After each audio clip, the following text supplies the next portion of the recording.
সালোক সংশ্লেষণের আমাদের এপিসোড 2-তে সকলকে স্বাগতম জানাচ্ছি। আজকে আমরা যেটা কভার করার চেষ্টা করব, সালোক সংশ্লেষণের যে পর্যায় আছে, আমাদের দুইটা পর্যায় আছে। একটা হচ্ছে আলোক পর্যায়, যেটা আমরা অলরেডি বলেছি আগের পর্বে। সেটা হচ্ছে শুধুমাত্র আলো যখন থাকে, অর্থাৎ ডিরেক্ট সূর্যের আলো থাকলে আলোক পর্যায়টা হয়।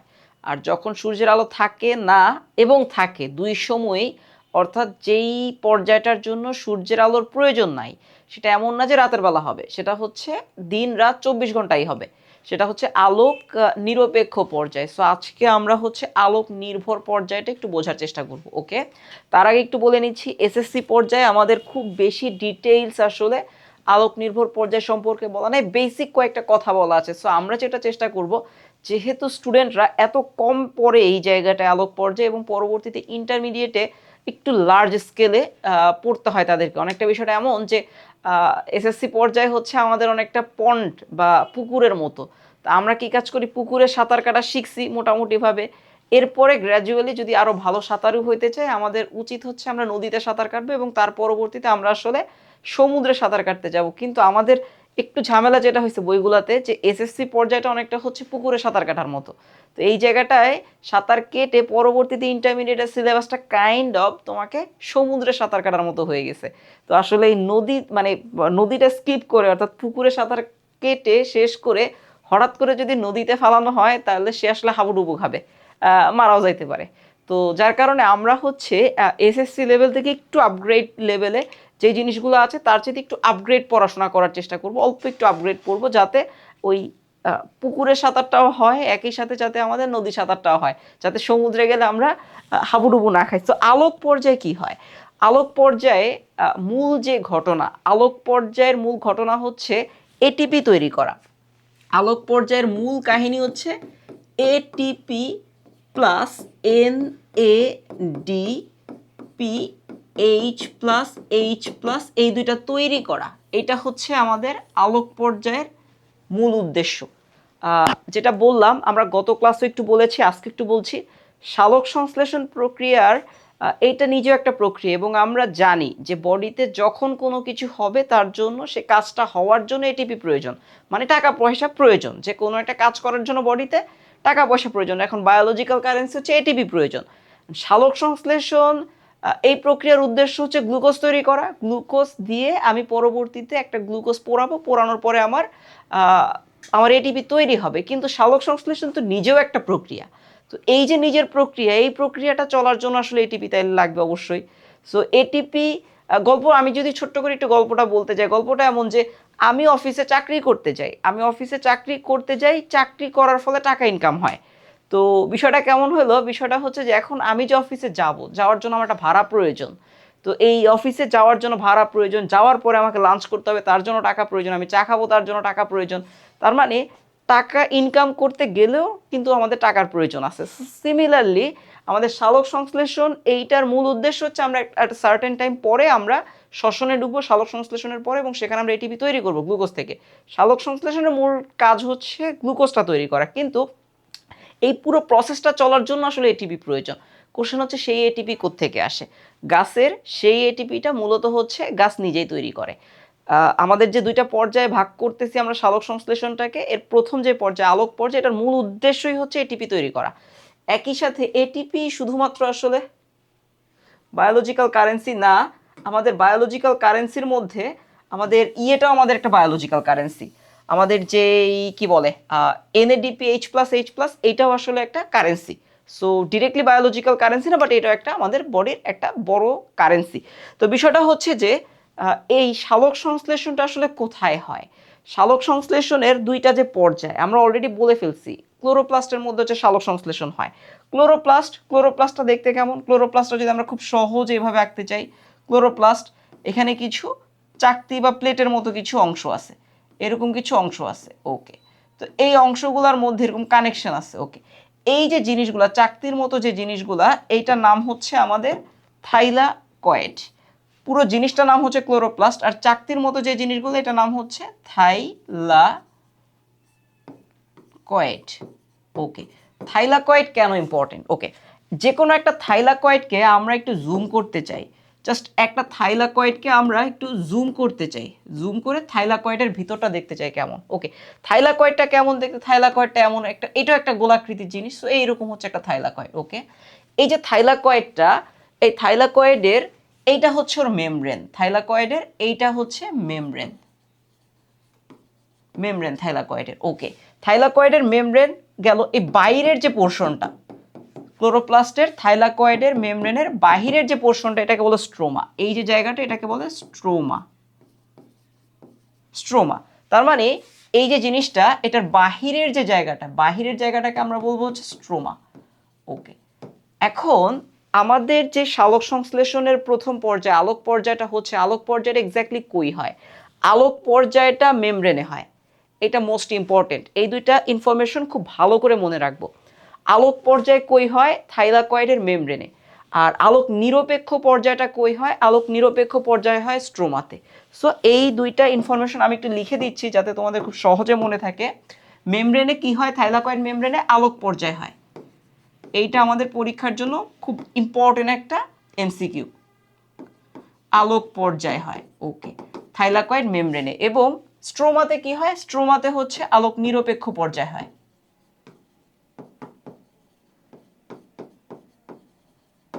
সো গেল। তো আমরা এখন একটা ছোট্ট কাজ করতে চাই, সেটা কি করতে চাই? সেটা হচ্ছে আমরা এই যে থাইলাকয়েড মেমব্রেনটা আছে, আমরা এইদিকে একটা কাট করব, এইদিকে একটা কাট করব, কাট করে শুধুমাত্র এই যে পোর্শনটুকু, জাস্ট এই পোর্শনটুকুকে আমরা কি করব? এই পোর্শনটুকুকে আমরা আলাদা করে একটু দেখার চেষ্টা করব, কারণ এই জায়গাটাতেই থাইলাকয়েড মেমব্রেনের মধ্যে হচ্ছে আলোক পর্যায়টা ঘটে। সো এক্স্যাক্টলি কিভাবে হয় সেটা একটু আমরা দেখার চেষ্টা করি।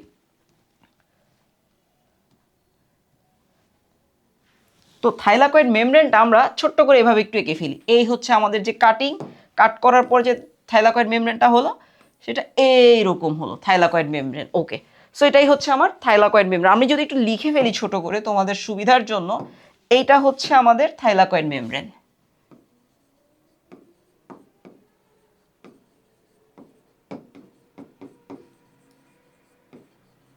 ওকে, আর এই যে ভিতরটা সেটা তো ভিতরে, থাইলাকয়েড মেমব্রেনের ভিতরে, থাইলাকয়েডের ভিতরে।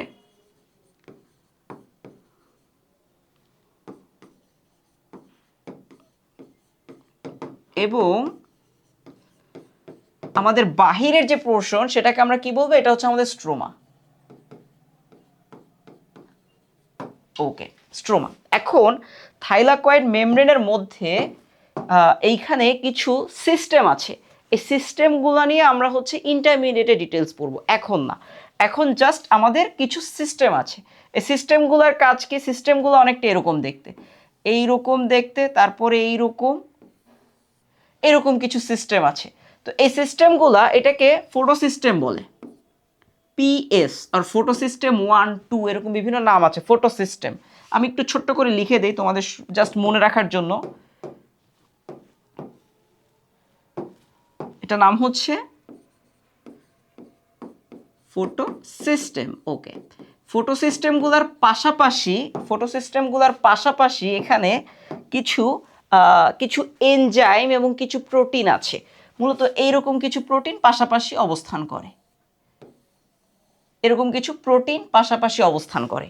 এবং এই থাইলাকয়েড মেমব্রেনে আরও একটা জিনিস আছে যেটা অনেকটা দরজার মতো। আমরা দরজা দিয়ে কি কাজ করি? ওই রুম থেকে পাশের রুম থেকে ভিতরে এই রুমে চলে আসি, এই রুম থেকে ওইখানে চলে যাই। সিমিলারলি এইখানেও একটা দরজা আছে। ওকে, এইরকম একটা দরজা, দরজাটা এরকম দেখতে অনেকটা। সো এরকম একটা দরজা আছে। এই দরজাটা আছে, আমরা এভাবে না এঁকে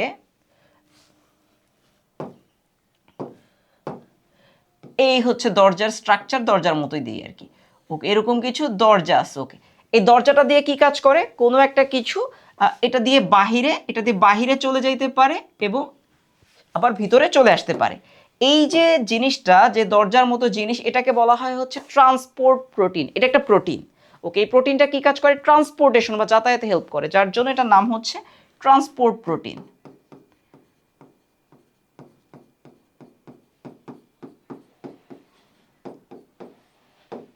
ওকে, ট্রান্সপোর্ট প্রোটিন। তো এখন পুরো কাহিনীটা আসলে কি ঘটে, আলোক পর্যায়ে এটিপিটা কিভাবে তৈরি হয় সেটা আমরা একটু দেখি। কি হয় কোষের মধ্যে, তার আগে যদি একটু বলি, তার আগে হচ্ছে আমাদের স্ট্রোমাতে অলরেডি কিছু এডিপি স্ট্রোমাতে অলরেডি কিছু এডিপি থাকে, কারণ বডিতে প্রচুর পরিমাণে এডিপি আছে। আমার বানাইতে হবে কি এটিপি। এডিপির সাথে যখন একটা ফসফেট যুক্ত হয়ে যায়, এডিপির সাথে যখন একটা ফসফেট বা পিআই এটা যুক্ত হয়ে যায়, তখনই আসলে এটিপি তৈরি হয়। কোষের কাছে বা আমাদের ক্লোরোপ্লাস্টের স্ট্রোমার মধ্যে এডিপি এবং ফসফেট তার সাথে একটা ছোট আই দিয়েছে, এটার কারণ হচ্ছে ইনঅর্গ্যানিক, অজৈব ফসফেট। সো এডিপি এবং একটা ইনঅর্গ্যানিক ফসফেট কোষের মধ্যে আগে থেকে, স্ট্রোমার মধ্যে আগে থেকেই আছে। এখন বিষয় হচ্ছে এই দুটা কানেক্ট হইলে আসলে এটিপি তৈরি হয়। তাহলে সমস্যা হচ্ছে স্যার এটিপিটা এটা কানেক্ট হয় না কেন? কানেকশনটা না হওয়ার বড় কারণ হচ্ছে এটা কানেক্ট হওয়ার জন্য একটা এনার্জি প্রয়োজন, এবং সেই এনার্জিটাই উৎপন্ন হয়, এবং সেই এনার্জিটা উৎপন্ন হয়ে এটা কানেকশনের সৃষ্টির প্রক্রিয়াটাই আসলে আলোক পর্যায়। তো কি হয় আমরা যদি একটু ছোট করে একটু বলি, সেটা হচ্ছে যে সূর্যের আলো, ওকে, ফটোসিস্টেমের মধ্যে, এই যে ফটোসিস্টেমের মধ্যে এখানে ক্লোরোফিল থাকে। আমরা বলেছি সালোক সংশ্লেষণের হচ্ছে কয়টা আছে, সালোক সংশ্লেষণের যে 4টা রিকোয়ারমেন্ট আছে, এর মধ্যে প্রথম রিকোয়ারমেন্ট একটা হচ্ছে এই যে আমরা পেয়ে গেছি, এটা হচ্ছে ক্লোরোফিল। আমরা এটা এখানে লিখে ফেলি, এটা হচ্ছে তোমাদের যদি ইংলিশ নামটা মনে থাকে, সো এরকমভাবে আমাদের বানানটা ছিল ক্লোরোফিল, ওকে। তো কি হয়, তার আগে আরেকটা জিনিস একটু আমরা কমপ্লিট করি, সেটা হচ্ছে আমাদের এই যে আমাদের থাইলাকয়েডের ভিতরে আগে থেকে পানি থাকে, H2O, পানি, ওকে, পানি, ফাইন। তো কি হয়, খুব সহজ জিনিস, সেটা হচ্ছে যে সূর্যের আলো, সানলাইটটা কি কাজ করে, সানলাইট পাতার উপরে পড়ে, সূর্যের আলো পাতার উপরে পড়ে, পাতার মধ্যে ছিদ্র আছে, স্ট্রোমা, পাতার ছিদ্রকে বলা হয় হচ্ছে পত্ররন্ধ্র। সো পত্ররন্ধ্র, এই পত্ররন্ধ্রের মাধ্যমে কি হয়, সেটা আলোটা সুন্দর করে হচ্ছে ক্লোরোপ্লাস্ট পর্যন্ত চলে আসে। ক্লোরোপ্লাস্টের কোথায়, থাইলাকয়েডের মেমব্রেনে চলে আসে। এই হচ্ছে সানলাইট, এইখানে চলে আসলো সানলাইট, এখানে চলে আসছে। সানলাইট চলে এসে কি হয়, এই যে ক্লোরোফিলগুলো এই সানলাইটের আলোকটাকে গ্রহণ করে, শক্তিটাকে গ্রহণ করে। সো আমরা অলরেডি একটা জিনিস ইনফরমেশন কেমিস্ট্রি পড়া থেকে জানি, সেটা কি, যে সূর্যের আলোর মধ্যে এনার্জি আছে। এই ক্লোরোফিলগুলো এক একটা অণুর মতো কাজ করে, এগুলো এক একটা অণু, এগুলার চারপাশের একদম শেষ শক্তি স্তরে কিছু ইলেকট্রন আছে। তো এই যে আলোটা যখন ওকে হিট করে, সেই ইলেকট্রনগুলো এনার্জি প্রাপ্ত হয়, অনেক এনার্জি পেয়ে যায়। সেই এনার্জিটা কি কাজ করে, এই ইলেকট্রন তখন আর ক্লোরোফিলের রেঞ্জের মধ্যে থাকে না, সে বাইরে চলে যায়, কারণ সে অনেক এনার্জি পেয়ে গেছে। তখন কি হয়, তখন এই ক্লোরোপ্লাস্ট থেকে ইলেকট্রন বের হয়ে চলে যায়, এখান থেকে 2টা ইলেকট্রন বের হয়ে চলে যায়। সেই 2টা ইলেকট্রন পাশেরটাতে চলে যায়, এর কাছে চলে যায়, পাশের যে প্রোটিনগুলো বলছিলাম এগুলোর মধ্যে চলে যায়। এইখান থেকে 2টা ইলেকট্রন এইখানে চলে যায়, এরপরে এইখান থেকে 2টা ইলেকট্রন এইখানে চলে যায়। সো 2টা ইলেকট্রন চলে গেছে, ফাইন। তো এই ইলেকট্রনটাই আলটিমেটলি কি হয়, এই ইলেকট্রনটাই আলটিমেটলি এইখান বরাবর থাকে। সো এইখান বরাবর এই যে ইলেকট্রন, 2টা ইলেকট্রন এগুলা থাকে। সো এই যে 2টা ইলেকট্রন থাকে। সো এই যে ইলেকট্রন, মূলত এই ইলেকট্রনটা থাকে না, ইলেকট্রনটা রয়ে যায়, ইলেকট্রনটা একটা এনার্জি রিলিজ করে। খুব সহজে আমাদের এসএসসি পর্যায়ে আমরা একটু কি বুঝবো, খুব বেশি আমরা আপাতত ডিটেলসে যাচ্ছি না, কারণ এই জিনিসটা আসলে এসএসসি পর্যায়ে নাই। আমি অনেকেরই কনফিউশন লাগে যে এক্স্যাক্টলি কি হয়, জাস্ট 2-3টা লাইন বলে শেষ করা আছে। আমি ছোট্ট করে তোমাদেরকে একটা ধারণা দিয়ে যাচ্ছি যে আসলে কি হয়, জাস্ট একটা ভাষা আইডিয়া থাকলে আমাদের চলবে। সো এই এনার্জিটা কি করে, ইলেকট্রন পাস হওয়া মানে হচ্ছে এনার্জি পাস হওয়া। এই এনার্জিটাই মূলত এই যে আমার এডিপি এবং হচ্ছে ইনঅর্গানিক ফসফেট এইটাকে কানেক্ট করে, জাস্ট এই জিনিসটা এখানে হচ্ছে কানেক্ট করে আমার আলটিমেটলি হচ্ছে এটিপি তৈরি হয়। সো এটিপিটা তৈরি হয়ে গেছে, এটিপি, এই হচ্ছে আমার এটিপি তৈরির ঘটনা। সো আলোক পর্যায়ে এটিপিটা তৈরি হয়। এখন বিষয়টা হচ্ছে আমরা পানি কেন লিখছি, ওকে ফাইন, পানি লিখছি এর কারণটা হচ্ছে যে পানি, এই যে আমার ফটো সিস্টেম বলতে একটা জিনিস বললাম আমরা, সূর্যের আলো পড়ার পরে এখান থেকে 2টি ইলেকট্রন চলে গেছে, তার মানে সে কিন্তু ইলেকট্রন লুজ করছে, সেই ইলেকট্রন হারায় ফেলছে, তার থেকে ইলেকট্রন চলে গেছে। তো আলটিমেটলি এর পরের বার তো আরেকটা আসলে আর তো ইলেকট্রন যাওয়ার সুযোগ নাই, তার মানে সিস্টেম বন্ধ হয়ে যাবে। তার জন্য কি করতে হবে, এই ইলেকট্রন ওকে আবার ফেরত দিতে হবে। ইলেকট্রন কিভাবে ফেরত যায়, সূর্যের আলোর প্রভাবে এই পানিটা ভেঙে যায়, পানিটা ভেঙে গেলে আমরা জানি কি হয়, পানির মধ্যে কি আছে, বেসিক্যালি পানির মধ্যে হাইড্রোজেন আয়ন আছে, সাথে হচ্ছে অক্সিজেন আছে, অক্সিজেন বের হয়ে যায় প্লাস কিছু ইলেকট্রন বের হয়ে যায়, তিনটা জিনিস বের হয়। সো এই তিনটা জিনিস, একটা হচ্ছে H প্লাস, একটা হচ্ছে অক্সিজেন এবং একটা হচ্ছে ইলেকট্রন বের হয়ে যায়। ওকে, তো এইখানে কি হয়, এই যে ইলেকট্রন, এই যে ইলেকট্রন, সেই ইলেকট্রনটা এইখানে চলে যায়। কেন? ফটো সিস্টেম একটু আগে যে ইলেকট্রন বের হয়ে গেছে সেই ঘাটতিটা পূরণ করার জন্য। নাম্বার ওয়ান, ইলেকট্রনের কাজ শেষ। এই যে হাইড্রোজেন আয়নটা, হাইড্রোজেন আয়নটা কি হয়, হাইড্রোজেন আয়ন এইটা এইখানে এই যে ট্রান্সপোর্ট প্রোটিনের মাধ্যমে বাইরে চলে আসে। বাইরে চলে এসে বাইরে সে কি কাজ করে, সে এইখানে অলরেডি স্ট্রোমার মধ্যে আমাদের কিছু জিনিসপত্র আছে, সেটার নাম কি, আমরা যদি একটু এটা মুছে দেই, আমাদের অলরেডি কোষের মধ্যে হচ্ছে এন এ ডি পি এটা আছে, এর সাথে এই যে এইচ প্লাসটা বের হলো নতুন, সেই দুইটা মিলে আলটিমেটলি হচ্ছে আমার একটা N A D P H plus এইটা পরিণত হয়। সো আমরা আসলে দুইটা জিনিস পেলাম, একটা হচ্ছে এইচ প্লাস এবং হচ্ছে একটা এটিপি পেলাম। সো আলটিমেটলি এই দুইটা জিনিস আমরা পেয়ে গেছি এবং আমাদের আলোক পর্যায়ের মূল উদ্দেশ্য এটা তৈরি করা। এখন আমরা আলোক নিরপেক্ষ পর্যায়ে আসলে কি কাজ করি, এটিপি এবং এইচ প্লাসকে ব্যবহার করে কার্বন ডাই অক্সাইড থেকে আমরা হচ্ছে গ্লুকোজ তৈরি করব। গ্লুকোজ মূলত তৈরি হয় আলোক নিরপেক্ষ পর্যায়ে, সেখানে কি কার্বন ডাই অক্সাইড আমাদের এই যে বায়োলজিক্যাল কয়েন বা কারেন্সিগুলোকে ব্যবহার করে সে হচ্ছে আমাদের গ্লুকোজটা তৈরি করে। এখন আমাদের এই যে এইচ প্লাসটা চলে গেছে, আর ফাইনালি অক্সিজেন কি কাজ করে, অক্সিজেন বাতাসে চলে যায়, বাতাসে যে কি হয়, বাতাসে যে এই যে আমরা যে শ্বাস প্রশ্বাসের সাথে অক্সিজেন নিচ্ছি আসলে সেই অক্সিজেন। তো আলটিমেটলি এখানে কয়েকটা ইম্পর্টেন্ট বিষয়, প্রথম বিষয় আমি জাস্ট তিনটা পয়েন্ট বলবো। নাম্বার ওয়ান, আমরা যদি একটু পয়েন্টগুলো যদি একটু নোট ডাউন করি, নাম্বার ওয়ান হচ্ছে আমাদের সালোক সংশ্লেষণের পরে যে অক্সিজেন তৈরি, অক্সিজেন কোত্থেকে আসে, অক্সিজেন পানি থেকে আসে। তো আমরা যদি একটু ছোট করে লিখতে চাই যে সালোক সংশ্লেষণের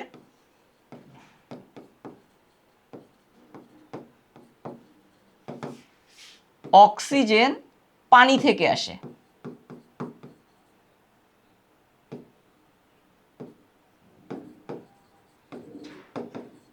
এটা হচ্ছে আমাদের কথা নাম্বার ওয়ান। ওকে, কথা নাম্বার টু, আমরা 2 নাম্বার একটা কথা বলতে চাই, সেটা কি, সেটা হচ্ছে একটু আগে আমরা একটা বিক্রিয়া দেখলাম, সেটা হচ্ছে এইটা, এই যে বিক্রিয়াটা আমরা যদি একটু দেখি যে এটিপি তৈরি হয়েছে, এটিপি তৈরির বিক্রিয়াটা আসলে কেমন, এটিপি তৈরির বিক্রিয়াটা হচ্ছে আমাদের এরকম, এটিপি এডিপি ছিল, সেখান থেকে একটা ইনঅর্গানিক ফসফেটের সাথে যুক্ত হয়ে কি হয়েছে, এটিপি হয়েছে। ওকে, এই যে বিক্রিয়াটা এটিপি তৈরি হওয়ার এই প্রসেসটা, এই পুরো প্রসেসটাই তো আসলে মূলত ঘটছে। এই প্রসেসটার নাম কি, প্রসেসটার নাম হচ্ছে একটা ফসফেট যুক্ত হয়ে নতুন একটা ফসফেট যুক্ত একটা গ্রুপ তৈরি হয়েছে, সেটার নাম হচ্ছে ফটোফসফোরাইলেশন।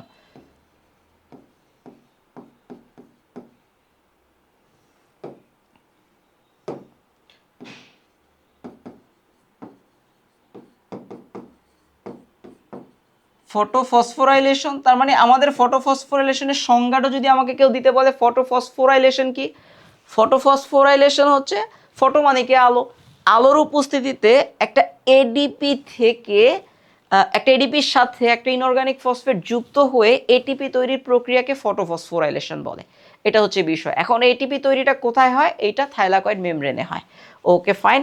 এবং তৃতীয় যে কথাটা আমরা বলতে চাই, তৃতীয় কথাটা কি, তৃতীয় কথাটা হচ্ছে পানিটা ভেঙে গেছে। খেয়াল করি একটু, পানিটা ভেঙে গেছে। বেসিক্যালি পানি আসলে দুইটা ভাঙে, পানি দুইটা ভেঙে কি হয়, পানি দুইটা ভেঙে এখানে 4টা হাইড্রোজেন তৈরি হয়, 4টা হাইড্রোজেন প্লাস তৈরি হয়, সাথে হচ্ছে অক্সিজেন তৈরি হয় একটা O2, এবং সাথে হচ্ছে 4টা ইলেকট্রন বের হয়ে আসে। ফাইন, এই যে বিক্রিয়া এখানে কি হয়েছে, পানিটা ভেঙে গেছে। পানিটা যখন ভেঙে যায়, বায়োলজিক্যালি কোনো কিছু ভেঙে যাওয়াকে আমরা লাইসিস বলি। এটা কিসের উপস্থিতিতে ভাঙছে, আলোর উপস্থিতিতে ভাঙছে, যার কারণে এটাকে বলা হচ্ছে ফটোলাইসিস।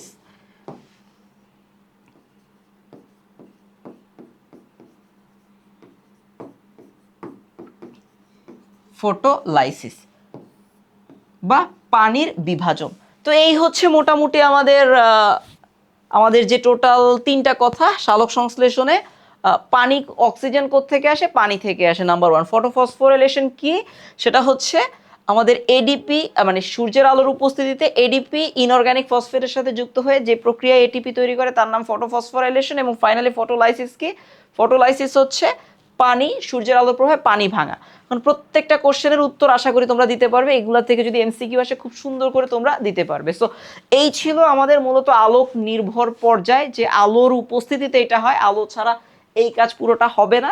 সো তোমাদের একটু ডিটেলস দেওয়ার কারণটা হচ্ছে এমসিকিউগুলো আসলে যাতে আমরা পরীক্ষাতে খুব সুন্দর করে আনসার করতে পারি। সো অবভিয়াসলি আমরা এরপরে তোমরা পরের ভিডিও আসবে, পরের ভিডিওতে চলে যাবে যেখানে আমরা আলোক নিরপেক্ষ পর্যায়টা ডিসক্রাইব করেছি খুব সুন্দর করে, তোমরা যাতে খুব সহজে বুঝতে পারো সেই রকম করে। তো অবশ্যই অবশ্যই আমি সকলকে অনুরোধ করব আমাদের চ্যানেলটা সাবস্ক্রাইব করে রাখতে, যাতে আমাদের যখনই একটা নতুন ভিডিও আসবে তুমি যাতে সবার আগে ইনফরমেশন পেয়ে যাও। সো ধন্যবাদ সকলকে।